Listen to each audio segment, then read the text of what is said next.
Assalamualaikum warahmatullahi wabarakatuh.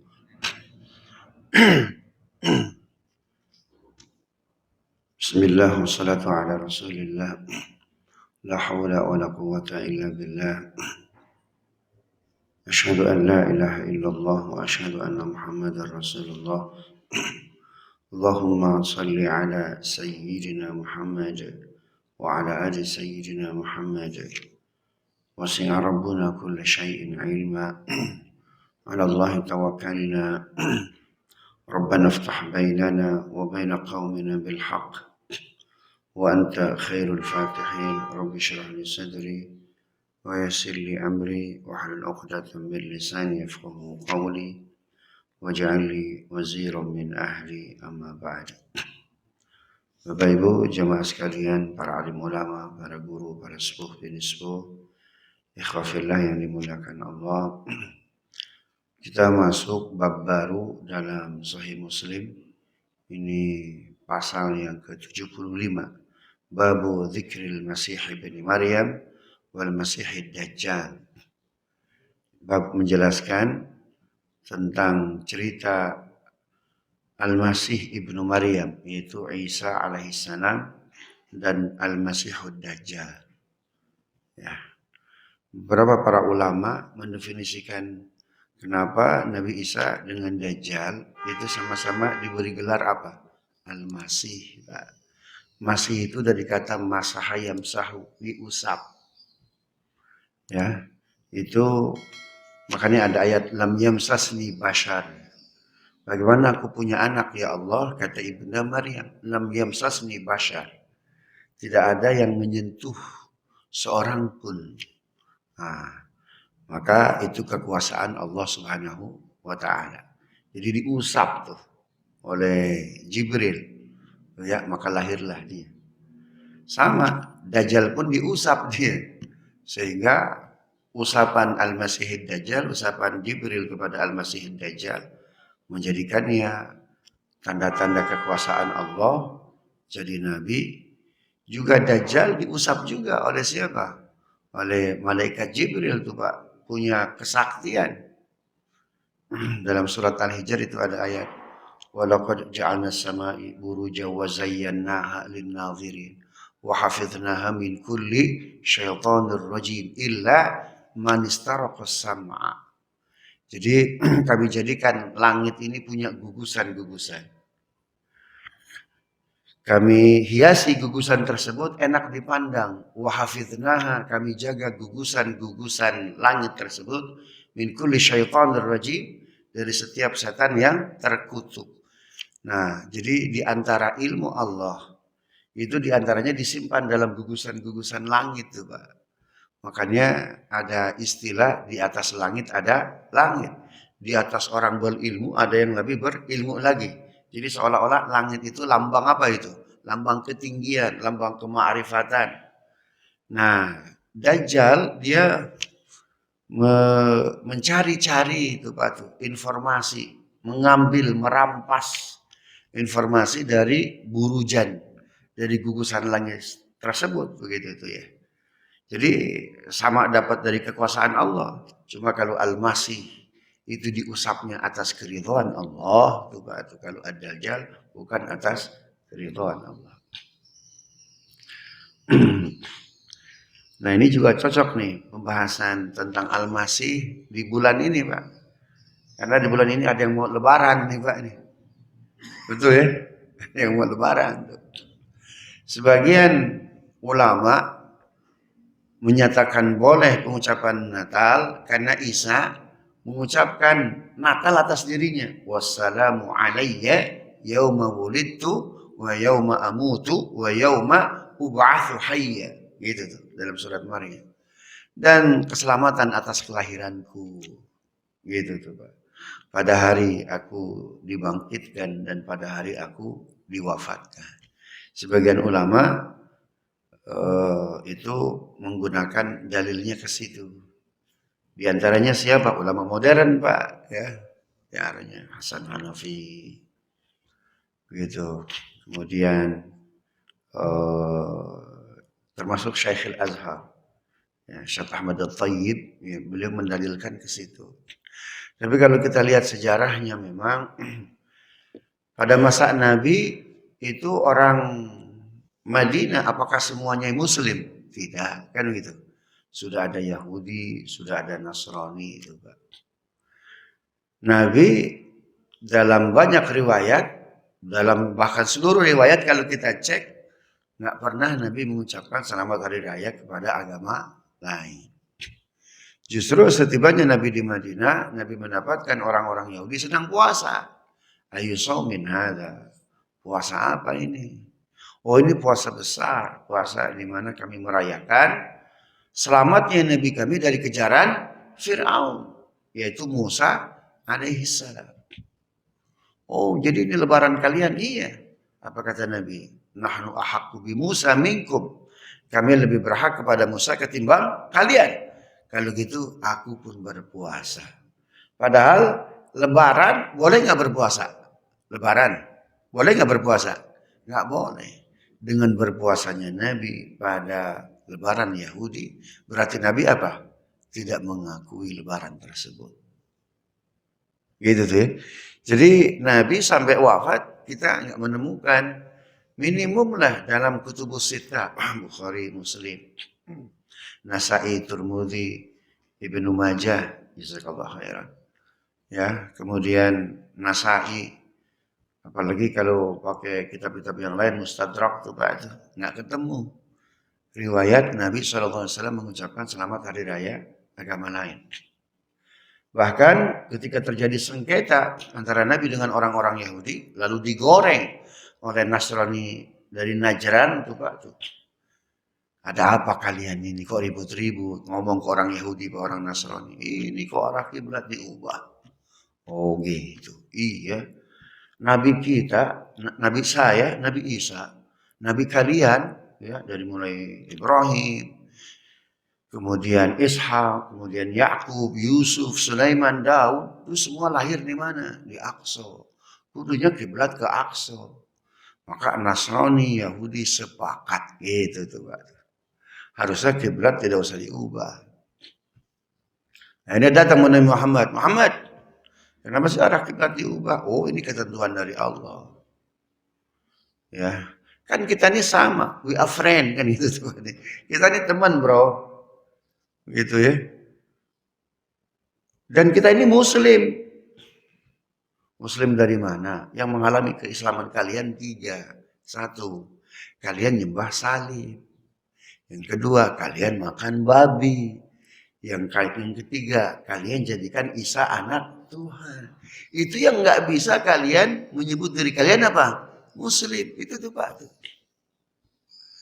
Ya, itu dalam banyak kitab sirah nabawiyah. Makanya perjanjian Nabi dengan siapa itu? Dengan Nasrani Najran. Itu saksinya 2 cucu beliau Pak yang masih belia. Tapi sudah tamyiz. Siapa? Hasan Hussein.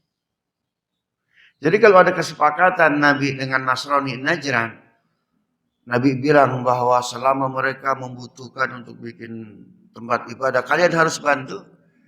Yang tanda tangannya siapa? Coba tengok. Saya nggak menemukan riwayat yang valid, Pak. Gitu tuh ya. Karena berbicara surah Nabawiyah, berbicara riwayat, Pak. Ya, berbicara bukti. Valid enggak? Otentik tidak dalilnya. Ya, jadi ketika turun 64 Ali Imran pun qul ya ahlal kitab ta'alu ila kalimatin sawa'in bainana wa bainakum alla na'budu illa Allah wa la nusyrika bi syai'an wa la yattakhidha ba'duna ba'dhan arbaba min dunillah faqulu syahadu bi anna muslimun. Ya, kita udah Islam Muhammad, enggak, kalian belum muslim. Tertolak keislaman kalian. Kalian sembah salib, kalian makan babi. Dan kalian jadikan Isa sebagai anak Tuhan. Oh, marah orang Nasrani. Lalu diadakan mubahalah lah tuh Pak. Ini ceritanya kemarin waktu surah Nabawiyah ya. Lalu diadakan mubahalah tuh Pak. 60-61 Ali Imran. Oke, kalau gitu, kalau kalian kekeh bahwa kalian itu Islam, padahal kalian tertolak dengan 3 hal tadi. Kalian sembah salib, kalian makan babi, kalian jadikan Isa anak Tuhan, ya udah kita mubahalah deh. Kata orang Cinere apa Pak? Sumpah pocong. Ya, sudah. Sekarang datangkan anak-anak kalian, datangkan istri-istri kalian. Semua nabtahil.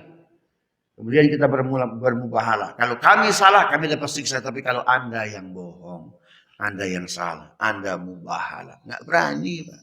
Nasrani Bani Najran tuh untuk bermubahalah. Ya sudah deh kalau Muhammad kalau gitu kita nggak yakin dengan ajaran kita tuh. Kisah ini dibaca Pak oleh Paus Benedictus tuh Pak. Saya ketemu beliau di Turki. Saya ketemu beliau di Kuala Lumpur. Kisah ini dibaca. Itulah kenapa dia convert to Islam Pak. Kisah ini dibaca oleh beliau. Jadi atas-atasnya, ujung-ujungnya, usul-usulnya Pak. Mereka gak mau mubahalah. Kalau dia yakin dengan ajaran ini harusnya mubahalah dong, betul gak? Gak yakin. Kayak Muhammad, kalau gitu kita gak yakin dengan kita sendiri. Tapi ada cara lain gak? Tanpa kita harus menjadi seorang muslim. Baik kalau gitu. Bayar jizyah. Kalian harus bayar apa? Bayar pajak. Gitu tuh Pak. Maka dalam sejarah Islam, pajak itu hanya untuk non-muslim. Untuk Islam cukup dengan apa? Zakat. Maka ketika saya ditanya, Ustaz, bagaimana dengan pajak saat ini? Karena melebihi dari nilai apa itu? Bagaimana dengan pajak saat ini yang diambil oleh negara? Karena nilainya lebih dari apa? Zakat. Sebagian ulama niatkan itu sebagai apa? Zakat. Ada sebagian yang udah itu hubul watan minal iman. Nggak akan berkurang kok rezeki kita. Di pajak-pajak ya zakat-zakat. Itu sebabnya pajak dalam Islam itu lembaga ad hoc. Bukan lembaga permanen. Kalau penghasilan negara non pajak tidak cukup, boleh mengut pajak. Tapi kalau sudah survive, Pak, bahkan ada korupsi di situ, nah, maka ke ad hoc ini harus dihentikan. Pak. Ya, ini mah bukan di Indonesia, Pak. Ini mah di negeri Wakanda, Pak. Itu Bapak Ibu ya. Nah, Nabi, ini karena pembahasannya pas ya. Nabi selama hidupnya itu memang tidak pernah mengucapkan kepada keyakinan yang lain, lebaran, Pak. Bahkan Nabi tahu nih audiensnya nggak semuanya Muslim. Ya. Nabi SAW itu nggak pakai assalamualaikum Pak, atau semuanya dikumpulkan assalamualaikum warahmatullahi wabarakatuh, selamat siang, Om Swastiastu, Namo Buddhaya, salam kebajikan, Shalom. Kan kita begitu Pak, toleran betul kita tuh Pak. Ya, itu multikulturalisme, kemudian perbedaan keyakinan udah ada dari zaman Nabi, Pak. Yahudi udah ada. Bahkan Majusi sudah ada, bahkan Sobiin sudah ada. Bahkan Majusi sudah ada. Kalau Nabi menghadapi masyarakatnya beragam, Nabi nggak pakai assalamualaikum. Dan tidak juga mengucapkan salam mereka, tuh, Pak. Cukup dengan apa? Assalamu ala manittaba'al huda. Nah, gitu tuh Pak. Kalau terjemahkan keselamatan bagi mereka yang mengikuti hidayah Allah. Gitu tuh. Jadi Bapak Ketua RT, Bapak Ketua RW, Bapak Lurah, Bapak Camat. Sebagai Muslim ada panduannya itu. Assalamu ala manittaba'al huda. Tapi jangan diterjemahkan Pak. Menyakitkan kalau terjemahkan. Gitu tuh ya. Itu muttafaqun alaih itu Pak. Bukhari Muslim. Itu salam Islam Pak. Ketika audiensnya beragam. Coba ikuti saya. Assalamu ala man ittaba'al huda. Assalamu ala man ittaba'al huda. Assalamu ala man ittaba'al huda. Coba 3 kali Pak sendiri. 2. Yang ketiga. Ah, itu tuh Pak salamnya tuh. Subhanallah. Efisien tuh Pak tuh. Ya, efisien. Waktu bicara kita 5 menit, Pak. Wah, habis di pembukaan tuh Pak kalau semuanya dibaca tuh. Subhanallah. Rasulullah wafat. Ya, ke apa kebangsaan, ketatanegaraan, Rasul diganti oleh Abu Bakar. Ya, Abu Bakar itu pengganti Nabi, Pak, tapi bukan pengganti dalam urusan kenabian. Paham ya? Urusan apa itu? Kenegaraan. Karena negara masih ada yang ngurus. Lantas Abu Bakar Siddiq pun menjabat gak lama, cuma 2 tahun, Pak. Nggak ada juga dalil. Abu Bakar mengucapkan, selamat Hari Raya Agama Lain. Pada Umar juga sama, Pak. Umar jadi khalifah cukup lama, dia 12 tahun sekian bulan. Nggak ada riwayat. Dia mengucapkan selamat Hari Raya Agama Lain. Jatuh ke Utsman, bahkan pada masa Umar bin Khattab luar biasa. Syam, ketika itu gubernurnya Abu Musa al-Asy'ari. Dia butuh seorang kepala dinas, Pak. Bukan kepala dinas ya, kalau bahasa sekarang ini Bapenda lah. Ya, Badan Pendapatan Daerah, itu Pak. Tuh. Dia butuh seorang eselon 2 ya, kepala Bapenda ya. Dia butuh seorang eselon 2 kepala Bapenda, Pak, untuk Provinsi Syam. Lalu dibukalah open recruitment tuh Pak, bidding. Ya, ternyata dapatlah sipulan namanya Pak. Ya. Kerjanya bagus Pak. Tiap tahun dapat WTP Pak, wajar tanpa pengecualian. WTP-nya WTP murni ini Pak nih. Ya. Subhanallah, kerjanya bagus. Kemudian lalu lintas keuangan di Provinsi Syam luar biasa. Sampai prestasi ya kepala Bapenda Syam ini Pak terdengar ke Madinah. Nah, Umar bin Khattab ingin Pak dia diangkat jabatannya lebih tinggi lagi. Bukan kepala Bapenda lagi itu Pak. Kalau di pusat namanya apa nih? Jadi Menteri Keuangan lah gitu kali itu ya. Atau Direktur Jenderal Pajak lah. Pusat gitu. Ketua DJP Pak. Direktorat Direktorat Pajak Pusat gitu tuh ya. Diundang, dikirim surat kepada Abu Musa al-Asy'ari. Ya. Itu surat gak dijawab-jawab tuh Pak. Ya, surat gak dijawab-jawab. Padahal penanggalan kalender sudah ada kala itu. Terus akhirnya dikirim orang. Ini kok kenapa surat gak dijawab-jawab? Ini khalifah ingin kepala Bapenda provinsi Anda diangkat menjadi Menteri Keuangan Madinah. Ya, nggak bisa dia, nggak bisa berangkat ke Madinah. Akhirnya dikirim tuh batu orang kepercayaan Umar datang ke Syam. Kenapa sih itu kepala Bapenda Anda nggak pernah diizinkan ke Madinah? Masalahnya dia nggak bisa ke Madinah. Madinah itu tanah suci, Pak. Paham ya? Madinah itu tanah suci. Langsung laporan. Jadi kepala Bapenda Anda ini kiblatnya beda dengan kita. Iya. Umar marah. Ya. Umar marah. Umar ketika itu baca lagi Al-Maidah, dia nulis surat. Ya, isinya Bismillahirrahmanirrahim Khalifat Umar bin Khattab. Iqra hadhihi al-ayat wa ati'ha fi hukumatik. Tulis tuh Al-Maidah 51 tuh Pak. Itu tuh ya. Dan itu kisahnya dalam Sahih Bukhari itu Pak. Ya, Umar nggak pernah mengucapkan. Utsman juga sama nggak pernah mengucapkan.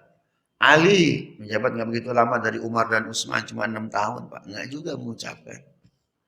Hasan bin Ali enggak, Muawiyah juga enggak. Sampai ke imam mazhab yang 4 Pak, Imam Hanafi. Beliau memang nggak menulis kitab langsung. Ya kuliah beliau, fatwa beliau ditulis oleh mahasantrinya namanya Imam Abu Yusuf. Dalam sebuah kitab namanya Al-Mabsut, tuh Pak, 12 jilid. Nggak ada tuh Pak tuh. Ya berbicara tentang apakah boleh atau tidak mengucapkan selamat hari raya agama lain, Pak. Nggak ada babnya di al-mabsud, Pak. Dalam fikih Hanafi nggak ada. Bahkan dalam al-fiqhul akbar. Jadi kalau kita ingin tahu fatwa-fatwa mazhab Hanafi, kitab yang pokok ada dua. Satu al-mabsud, yang kedua apa? Al-fiqhul akbar li Abi Hanifah.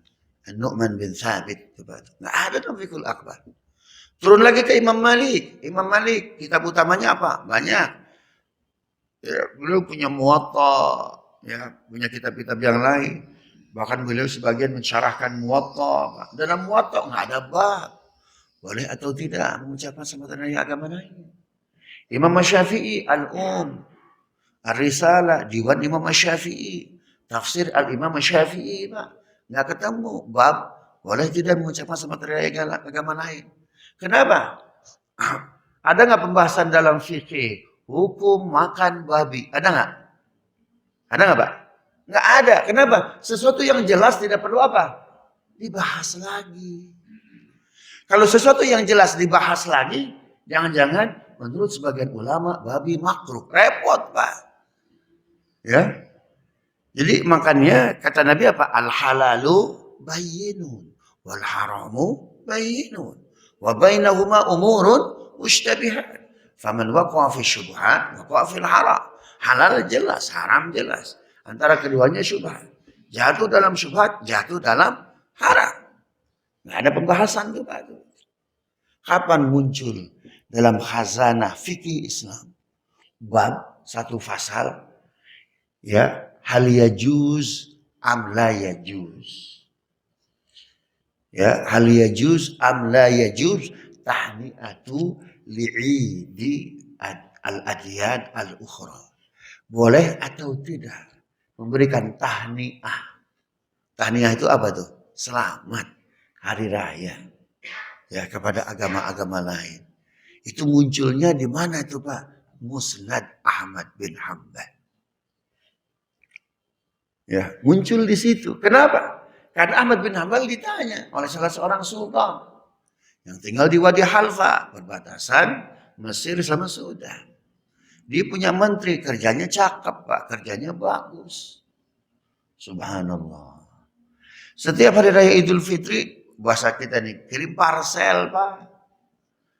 Ya, dia ucapkan selamat hari raya Idul Fitri. Nah, beberapa hari ke depan itu mau lebaran dia.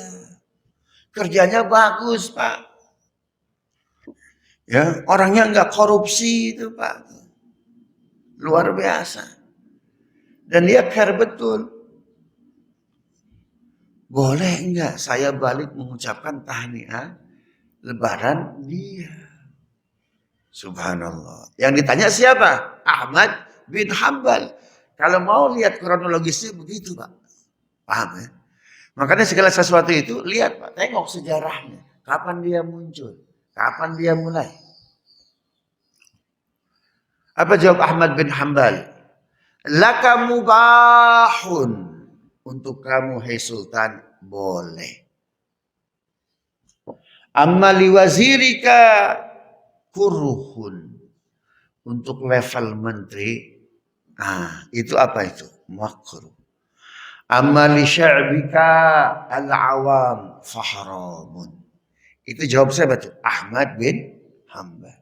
Adapun masyarakatmu yang nggak perlu, nggak usah.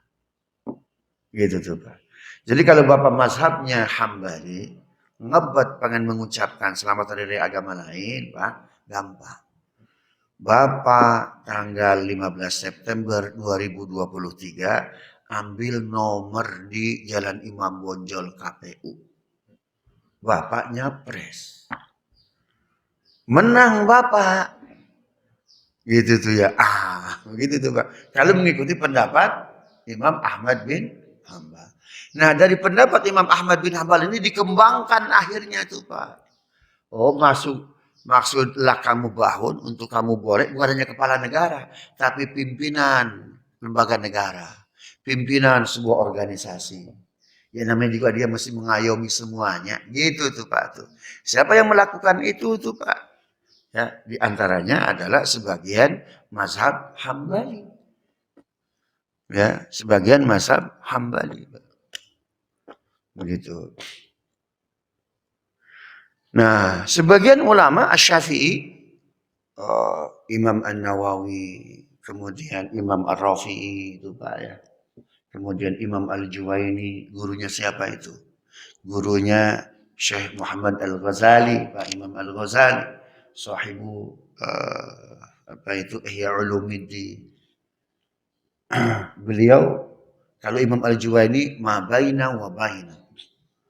Ya, kalau kita dirasa perlu, Pak, dan kita tangguh keimanan kita, kemudian ada nilai dakwah di situ, lakukan.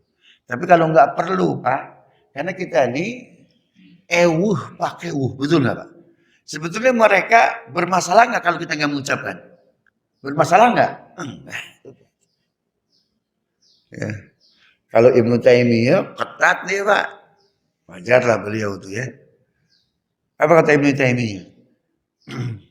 Ada akad dalam Islam itu diucapkan tidak diyakini sah tuh akad. Apa tuh Pak? Akad apa tuh Pak? Akad diucapkan doang, tapi dia nggak yakin Pak, pura-pura doang Pak. Tapi dia mengucapkan akad, itu sah akadnya. Akad apa tuh Pak? Akad nikah. Ibnu Taimiyah kiasnya begitu. Ya, ankahtuka wa zawwajtuka bi binti bimahrin kaza wa kaza dan kemudian apa qabiltu nikaha wa tazwijaha bimahrin madhkur halan dan terus pura-pura jatuh nggak tuh akad tuh Pak? Jatuh ya. Pura-pura bilang gitu tuh, saya emang nggak percaya, saya emang nggak yakin dengan ucapan saya, nggak bisa begitu tuh Pak. Jatuh akad ya. Makanya Umar bin Khattab beliau menafsirkan hadis Nabi apa itu abghadul halali indallahi at-talaq. Ya. Halal tapi paling dibenci oleh Allah apa itu Pak? Talak. Kata beliau talak walaupun enggak niat jatuh itu Pak. Kata siapa itu? Kata Umar bin Khattab. Berbeda dengan Imam Syafi'i. Kata Imam Syafi'i enggak, kalau enggak diniatkan enggak jatuh. Begitu tuh Pak ya. Nah, kalau kita bagaimana Pak? Saya, tetangga saya, itu sebelah kanan non, sebelah kiri sana juga non Pak. Kita kalau hari raya mereka, ya saya buka pintu. Karena rumah tempat tinggal saya sama tuh Pak. Kita buka pintu, gelar tikar, kita kasih buah-buahan, kita kasih makan. Tanpa mengucapkan Pak. Butuh ucapan kita tahniah kepada mereka, selamat hari raya mereka. Ya, tapi rumah kita nggak dibuka, ya kita nggak nyiapkan buah-buahan, nggak nyiapkan makanan, enak mana Pak? Oh enak dibukakan rumah, ada tikar, ada makanan, ada minuman. Kalau saya tahun 25 saya buka rumah saya itu Pak, saya gelar tikar, saya beli buah-buahan, ya karena kan yang datang saudara-saudara dia banyak tuh Pak tuh. Kenapa? Saya buka pintu Pak. Ya, Nabi pun sama buka pintu. Ya, Nabi gelar tuh Pak tuh, kalau bahasa sekarang ini permadani. Nah, permadani Nabi ada di Turki itu Pak. Itu yang biasa digunakan sahabat kumpul atau acara agama orang lain ya, yang lebaran kumpul tuh Pak. Nabi makan. Agar apa? Ada kesempatan untuk ngobrol. Ketika masuk waktu sholat, saya bilang saya sholat dulu ya. Setelah itu ngobrol tuh Pak. Alhamdulillah. Saya dengan istri bicara, target berapa nih? 10 tahun. Kata istri saya 10 tahun kelamaan, 5 tahun. Berapa orang? 4 orang. Sedikit, 10 orang. Oh, waktu pandemi itu Pak, subhanallah. Ada 90 orang kali itu. Ya, yang menjadi saudara kita tuh Pak. Gitu ya. Dakwah itu butuh forum Pak, betul nggak? Dakwah itu butuh forum, butuh ketemu Pak. Kalau kita mental block, rugi. Gitu. Ya itu pentingnya taklim begitu Bapak Ibu ya. Baik, kita masuk ke hadis Muslim yang terkait Masih Ibnu Maryam dan Al-Masihud Dajjal.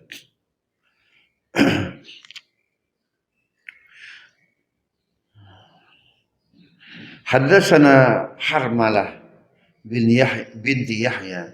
Haddatsana Ibnu Rauf Al-Huwairi Yunus bin Abdullah an Ibn Shihab an Salim bin Abdullah bin Umar bin Khattab an abihi qala sami'tu Rasulullah sallallahu alaihi wasallam yaqul. Dari Harmalah binti Yahya, ini perawi perempuan, Pak, luar biasa. Ya. Kemudian dari Ibnu Wahab, dari Al-Juwaini, dari Yazid, dari Ibnu Syihab. Kalau Bapak ketemu Ibnu Syihab, berarti yang dimaksud Ibnu Syihab Az-Zuhri, Pak. Dia ketua Satgas pengumpulan ya hadis-hadis Rasulullah sallallahu alaihi wasallam atas perintah Umar bin Khattab.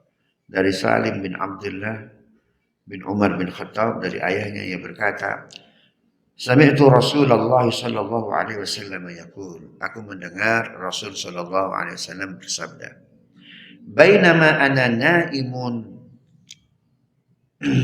ra'aituni atufu bil bait bil Ka'bah fa idza rajulun adamun sibtun al musta'ir baina rajulaini yunadhifu ra'sahu ma'an aw yahuku ra'sahu. Qultu man hadha? Qalu hadha ibnu Maryam.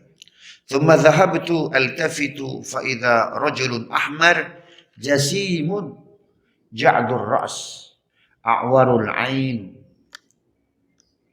Qala Uqbah bin Uqbah.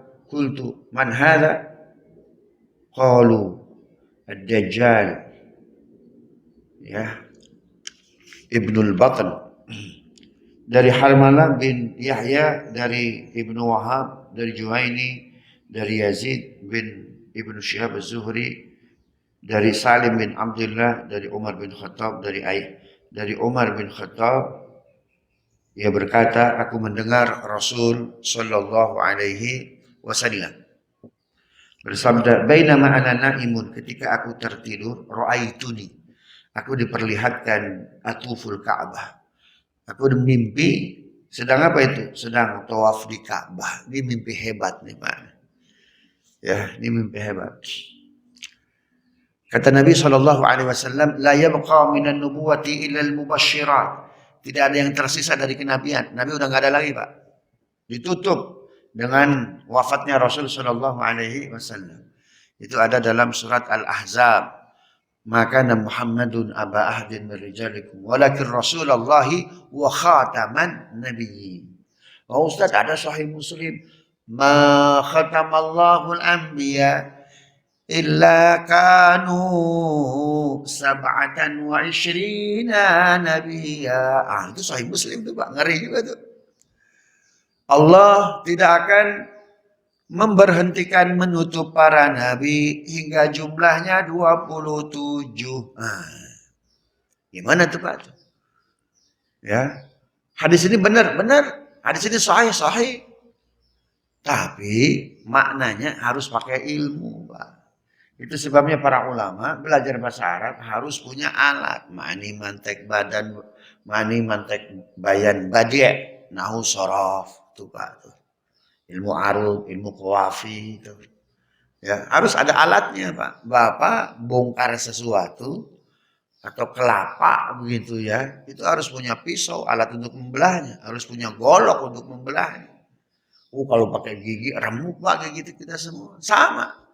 Kalau hadis Nabi ya, itu tanpa alat repot nanti. Sehingga lahirnya seperti siapa? Ahmad, dia 27, Rasul baru 25, sisa 2.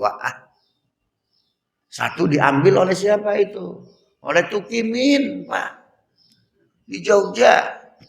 Nabi Tukimin, coba. Ya, baca salawatnya aja nggak enak, Pak. Sallallahu ala Tukimin, nggak enak tuh, Pak. Asyhadu an la ilaha illallah wa asyhadu anna tuqimin. Enggak enak juga itu Pak. Ini yang ke-27 siapa? Mirza Ghulam Ahmad. Subhanallah. Memaknai Nabi 27 aja udah salah tuh Pak. Ya, ma khatamallahul anbiya illa kanu sab'atan wa ishrina nabiyan. Allah tidak akan mengkhatamkan, Allah tidak akan menutup para nabi hingga jumlahnya 27, Pak. Menerjemahkan 27 aja udah salah itu. Kenapa? Nabi 124.000, Rasul 313. Yang disebut dalam Quran cuma berapa? 25. Terus kenapa muncul 27, Pak? Artinya banyak. Ya, artinya banyak. Rasul hanya disebut berapa itu dalam Al-Quran? Nabi dan Rasul 25. Ada juga Nabi itu Pak. Ya, dalam Al-Quran. Tapi nggak termasuk bagian Rasul. Wallahu alam nggak disebut. Siapa itu? Luqman. Khidir. Coba tuh. Oh, berarti Luqman Khidir pas tahun 27 kalau begitu. Nggak juga tuh Pak tuh. Nah itu bisa dimaknainya hanya dengan ilmu balaghah. Ya. Kenapa disebutnya 27 Pak? Karena 27 itu ganjil. Ganjil itu sama dengan Allah Pak. Qul huwallahu ahad. Lihat bukan angkanya, tapi nilainya. 27 dengan 1 sama. Sama-sama apa Pak? Ganjil. Ganjil itu tidak terbatas Pak. Saya tanya ke bapak-bapak, berapa angka terakhir Pak? Berapa Pak? Ada yang tahu nggak? Berapa angka terakhir? Angka terakhir berapa? Ya, hitungan terakhir berapa? 9, 10, 11, 12 terus. Nah, jadi 27 itu maksudnya angka ganjil. Sama dengan Allah itu ganjil. Ganjil itu adalah huwal awwalu wal akhiru Pak. Nggak terbatas, nggak tahu tuh Pak. Ya, jadi kita nggak tahu tuh Pak. Ada sekarang Nabi yang masih oleh Allah untuk menjaga tuh Pak. Nabi siapa itu? Khidir, kan begitu. Jadi 27 itu bukan angka 27 Pak. Ya, makanya rata-rata ulama Ahmadiyah itu bukan jebolan pesantren. Ulama dia tuh rata-rata orang awam, nggak belajar nahwu, nggak belajar sorof, nggak belajar ilmu balaghah, nggak belajar ma'ani mantek bayan tuh Pak. Ya. Jadi belajarnya cuma terjemahan doang. Makanya gampang tuh Pak. Mahasiswa-mahasiswa yang nggak pesantren, nggak paham bahasa Arab, belajar dari terjemahan Quran Pak. Itu mudah tuh diambil direkrut tuh Pak tuh. Ya. Gampang direkrut. Tahu nggak? Agama Islam ini disebarkan dengan pedang. Waduh, repot, Pak. Hadisnya memang sahih. Bukhari mana itu? Kata Nabi Shallallahu Alaihi Wasallam, bu'istu bunyal Islamu ala sayfin. Itu Bukhari itu Pak. Bunyal Islamu ala sayfin. Islam dibangun di atas pedang. Tuh lihat.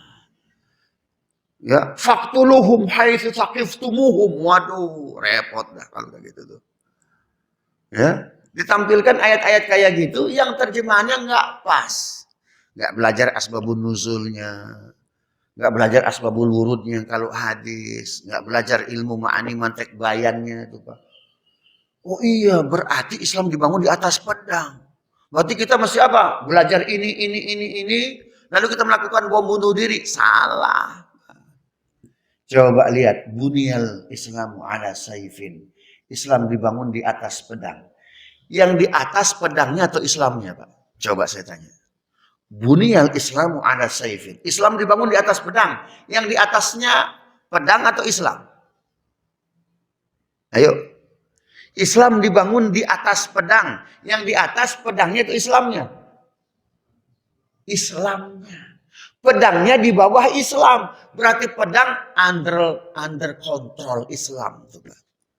Negara aja punya Kementerian Pertahanan. Negara aja punya matra darat, matra laut. matra udara, Pak, itu pedang namanya. Betul nggak? Kita punya Kementerian Pertahanan, itu pedang, Pak. Tapi Kementerian Pertahanan di bawah komando Pak Presiden. Kan begitu. Kalau orang nggak punya pertahanan, bodoh namanya, Pak. Paham, Pak, ya? Jadi